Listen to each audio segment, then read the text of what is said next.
إن الحمد لله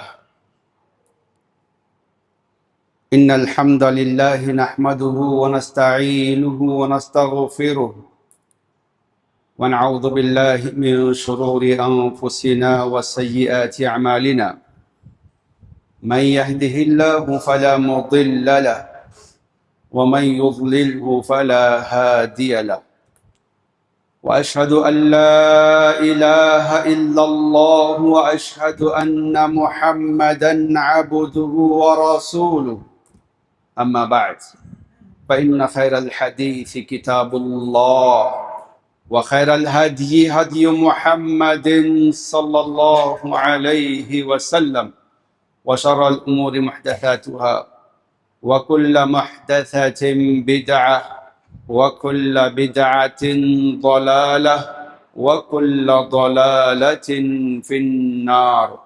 أعوذ بالله السميع العليم من الشيطان الرجيم. بسم الله الرحمن الرحيم. يا أيها الذين آمنوا اتقوا الله حق تقاته ولا تموتن إلا وأنتم مسلمون. يا أيها الناس اتقوا ربكم الذي خلقكم من نفس واحدة وخلق منها زوجها وبث منهما رجالا كثيرا ونساء واتقوا الله الذي تساءلون به والأرحام إن الله كان عليكم رقيبا. يا أيها الذين آمنوا اتقوا الله وقولوا قولا سديدا يصلح لكم أعمالكم ويغفر لكم ذنوبكم ومن يطع الله ورسوله فقد فاز فوزا عظيما. قال الله تبارك وتعالى مخاطبا لنبيه محمد صلى الله عليه وسلم حيث قال يا أيها المدثر قم فأنذر وربك فكبر وثيابك فطهر والرجز فاهجر ولا تمنن تستكثر وَلِرَبِّكَ فَاصْبِرْ. ساری تعریفیں، بڑائی، کبریائی، حمد و ثنا اللہ عز و جل کے لیے ہے. بے حد و حساب السلام ہم تمام کے آخر نبی محمد عربی صلی اللہ علیہ وسلم کی ذات گرامی پر. معزز حاضرین جمعہ، بزرگوں، نوجوان دوستوں، پردہ نشین خواتین اسلام اور پیارے بچوں، میں نے آپ حضرات کے سامنے آج کے اس خطبہ جمعہ کے لیے سورہ مدثر سورہ نمبر 74 کی ابتدائی 7 آیتیں پڑھ کر سنانے کا شرف حاصل کیا ہے. اللہ تبارک و تعالی نے ان آیتوں میں اللہ کے نبی محمد الرسول اللہ صلی اللہ علیہ وسلم کو مخاطب کرتے ہوئے چند ایسی باتیں اللہ نے بتائی ہیں جو قیامت کی صبح تک آنے والے سارے انسانوں کے لیے اس میں بہترین تعلیمات موجود ہیں. اللہ کے نبی صلی اللہ علیہ وسلم پر نازل ہونے والی یہ دوسری وحی ہے. جب ہم تفاسیر کا مطالعہ کرتے ہیں اور قرآن مجید کے نازل ہونے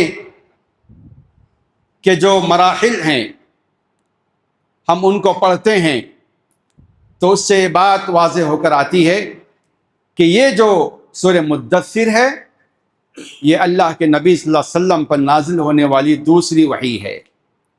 تو سوال یہ ہے کہ پہلی وحی کیا ہے؟ پہلی وحی ہم تمام جانتے ہیں سورہ علق کی ابتدائی 5 آیتیں ہیں. اقرأ بسم ربک الذی خلق. یہ ابتدائی وحی ہے جو اللہ کے نبی صلی اللہ علیہ وسلم پر نازل ہوئی. اس کے بعد وحی کا سلسلہ رک گیا.